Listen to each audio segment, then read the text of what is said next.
Hello everybody, welcome to my studio, the North Star Art Gallery here in Ithaca, New York. I'm going to give you a demonstration on color mixing and palette preparation, specifically addressed to painting the portrait and painting the figure. I have a new book coming out this coming spring in 2022 about figure painting. It's called Light on the Figure. I hope you get the book. It's going to be a great book full of all kinds of demos. But for today, I'm going to explain about two palettes, my own and the famous portrait painter Dan Greene's. Okay, if you want to come in, I'll start here with this one. The first thing is it's a traditional wooden palette. Dan had a palette that was double the size, just so he had more mixing space. But a couple of things that are significant about the palette is it's a mid-tone, which is the color of the wood, but that's significant because it pertains to the value of my canvases usually. If you look at the one behind me here, this one is a mid-tone gray, and that's what I often work on. And sometimes other colors, sometimes burnt umber, and a variety of hues. Okay, so the significance about Dan's palette is that it's mostly warm hues, and he uses a different selection of colors, but I thought it's good to introduce you to these colors just so you will know about them. We start with black and white, and the white is worth remarking about. He uses flake white and titanium white mixed. Titanium white is kind of stiff and thick, and with the addition of titanium white, it makes it more fluid and malleable. My white, however, is fast-drying Griffin alkyd, but they both get the same result, is to get this fast-drying palette, and I'll talk more about that later, the difference between fast-drying and slow-drying. The next color is Prussian blue, raw sienna, yellow ochre, Naples yellow, cadmium yellow medium, scarlet, it's also called vermilion sometimes, or cadmium red light. They're all kind of close together, depending on the brand. Each brand has a different name. This is alizarin crimson. This is burnt sienna and raw umber. I know they look kind of like it's black here, but it's actually a raw umber.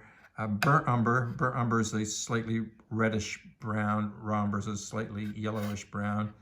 And then sap green, which is a yellowish green, and phthalo green, which is a more of a bluish, high intensity, high tinting factor green, very powerful green. Okay, then we have these mixtures in the center here for flesh tones, which is the pertinent part here to figure painting and portrait painting. And it'll give you some ideas of mixtures that you may not have thought about. They're good basic flesh tones with the additions of white for each one. The first one is, let's see here, it's raw sienna and cadmium red light. So raw sienna, cadmium red light mixed together. And I mixed them with a palette knife. You could probably do it with a brush, but I did it with a palette knife. And then I used a brush to mix up this string or strip of values going progressively whiter. And this is just pure yellow ochre with an addition of white going progressively lighter. This one is burnt sienna with an addition of white. This one, this one is yellow ochre and burnt sienna. Yellow ochre and burnt sienna. This is a burnt sienna by itself. This one is raw umber by itself, and this one is raw sienna and black. These latter two are producing a sort of neutral gray kind of value strip, but they could be very useful in certain instances when you want a neutral color in a portrait.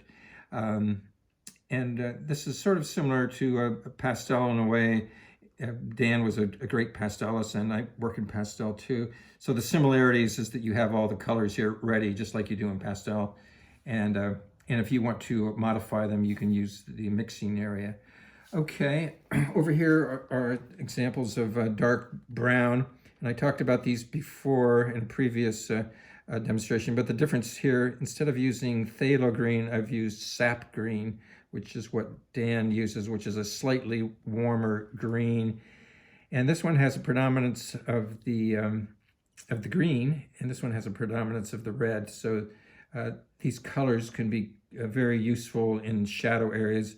I could have done them in slightly smaller increments so you can see, but I think you get the idea.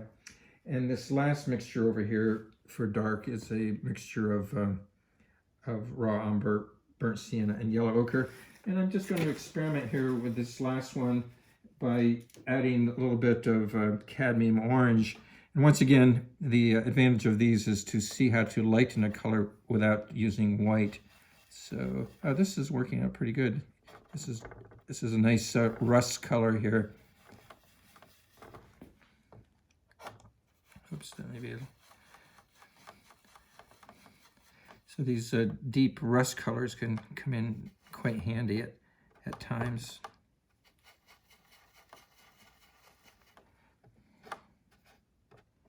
For portraits. So that's how I mixed the other ones. But once again, this was lightened with cadmium yellow medium, and this one I just used cadmium orange.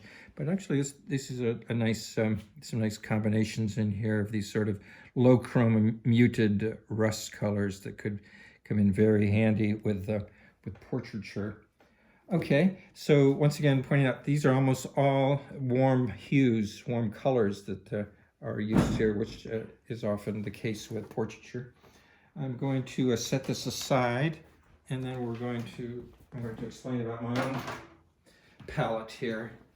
So I've mixed up a couple of cool colors here that could come in handy in portraiture. And if you think of the Impressionist painters, they often like to interject a lot of cool colors into the shadows. So this mixture here is ultramarine blue, permanent rose, and then I've added white to it. So that's kind of a bluish gray that came out here. And then this one was cerulean blue and alizarin crimson. That came out to be kind of a neutral gray. So I added a little bit more of the cerulean blue to it to get a warmer blue there. So there's a couple of examples of cooler tones that are not on the Dan Greene palette. And I'm going to explain about my palette here. I usually just mix the colors as I need them. And I start off here my white and black.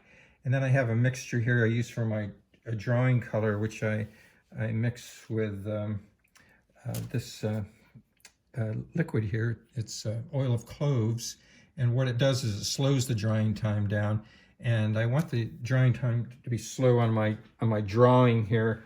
I've spent a lot of time in this drawing. It's taken a couple of days, and when I know I have a project that's going to extend over several days, I want the paint on the drawing stage to dry slow in case I have to make a correction. I'll be able to wipe it out and adjust it as needed. But once I start painting, then I want everything to dry quickly. So everything else, I'm favoring the fast drying. Okay, back to my palette here, if you want to come in here. So we have white, black, that drawing mixture of Indian red and burnt umber, I think. And then this is raw umber, burnt umber, Indian red. And this is a color that I've just started using. It's called Azo Brown. And it's kind of I could mix that color if I wanted to. It's I could make raw sienna or raw umber and black, and a little bit of yellow ochre would probably mix that same color. But it's an interesting color that comes right out of the tube. Okay, basically I'm just going around the color wheel here, and I have several colors that are not in the green cadmium green palette. This is a Naples yellow, yellow ochre, cadmium yellow light, cadmium orange, cadmium yellow medium, cadmium orange, cadmium red light. It's also sometimes called vermilion or scarlet, depending on the brand. This is alizarin crimson. This is permanent rose. This is alizarin crimson. This is a color that's not on Dan's palette. This is dioxazine purple, and the permanent rose is also not on his palette. This is a color that's also not there that I consider indispensable. Is ultramarine blue, and then cerulean blue, and then this one is phthalo green, and this one is chromium oxide green, and this is just a yellowish green. It goes by a variety of names, but basically it goes back towards yellow. So we're going around the color wheel. and that's my palette. And so I usually mix up the colors as I need them, and I'm going to, I've already started here, but I'm going to show you, I mixed when I start. There's fundamentally two ways you could start with a painting, is going from the darkest darks and working up the value scale, and the reverse of going light. And I'm sort of starting on the light side, but leaving myself room to go even lighter and darker in each area. So there's a certain leeway there. And if you want to come in here, I'll show you this mixture. I've mixed it with white, yellow ochre, a little bit of cadmium red light, and I even put a little bit of cerulean blue in there. And I'm working from a photograph here. And first I'll show you this painting that inspired it. I'm working on a biblical theme, and this is a painting by Valentine de Boulogne, a lesser known Baroque painter who lived in Rome, and he's every bit as good as Caravaggio. It's a wonderful painting, this exhibit that surprised me. We saw it at the Met maybe about 5 years ago. And the painting is a biblical theme of the Judgement of Solomon, and these two women are both claiming the same child, and Solomon, of course, says, cut the baby in half, and one woman gives it up, and the woman that showed such willingness to give up the child was actually the true mother. That's how Solomon decided. So up here, I have my own models. I had a modeling session and posed the models in similar poses, but it didn't have to be exact, but it was the same theme. So I've started here with the lights, and I talked about the difference of coolness, and in fact, this man's chest here is a decidedly cooler color here, and so I just start very thinly, and start with a basic layer here. But while I'm painting, I'm still modeling. In other words, it's not like just filling in a coloring book, but we can see that there can be a lot of room for nuance and variation in hue. And in a way, painting is sort of like sculpting too, because we're carving the form. So, but this has a long way to go. But you can see what I've done here is I've mixed up a color just as I needed it, and that's the way I usually proceed. And that's the beginning stage of this painting here. Okay, I'm going to show you a couple of paintings here in my studio now to illustrate this idea of different colors here. And we're going to start with this one. This painting that you're looking at here, I did several years ago, and it's based on a painting in the Borghese Gallery in Rome, and it's inspired by the famous statue of Bernini of Daphne and Apollo. But what I wanted to point out here is the use of cool colors in the flesh tones. I think you can see them here, these kind of muted green colors and coolish grays in the mostly in the shadow areas, but also here in the transition zones too. And Rubens was famous for that. And here's another one that also uses cool tones in the flesh in the shadow areas, and it's done out of doors, so it has to do with the color of the sky kind of reflecting on the model's torsos there, and so it's a fun thing to do, rather than thinking of it just in terms of warm hues, the opportunity to interject other colors. And here's one that's kind of the opposite. It's based on a mythological theme of the death of Socrates. But the flesh tones here are decidedly kind of neutral, where I'm just using a mixture of raw umber and yellow ochre and other hues. And the idea is just going for a neutral hue. But also you'll notice the cool tones in the transition area here. So it has a combination of warm and cool.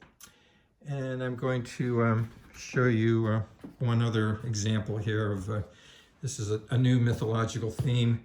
And these are predominant, it's a diptych, but they're predominantly warm hues. But these paintings, I've done a glaze, and so I've had a glaze over the whole painting. And the purpose was to unify the hues. The effect was looking a little too separate and a little too literal, so I was looking for something more poetic. And I used a kind of what's called a half paste, and sort of unified the hues throughout the painting with a glaze. So that's my color presentation here of how to mix flesh tones and how to vary them, and I hope it's given you some ideas of different combinations of hues that you may not have thought about before, and give you some ideas for your own figure painting. And so look for my book this spring, Light on the Figure. It's going to have loads of demonstrations and examples of portraiture and figure painting. So thanks so much for your attention.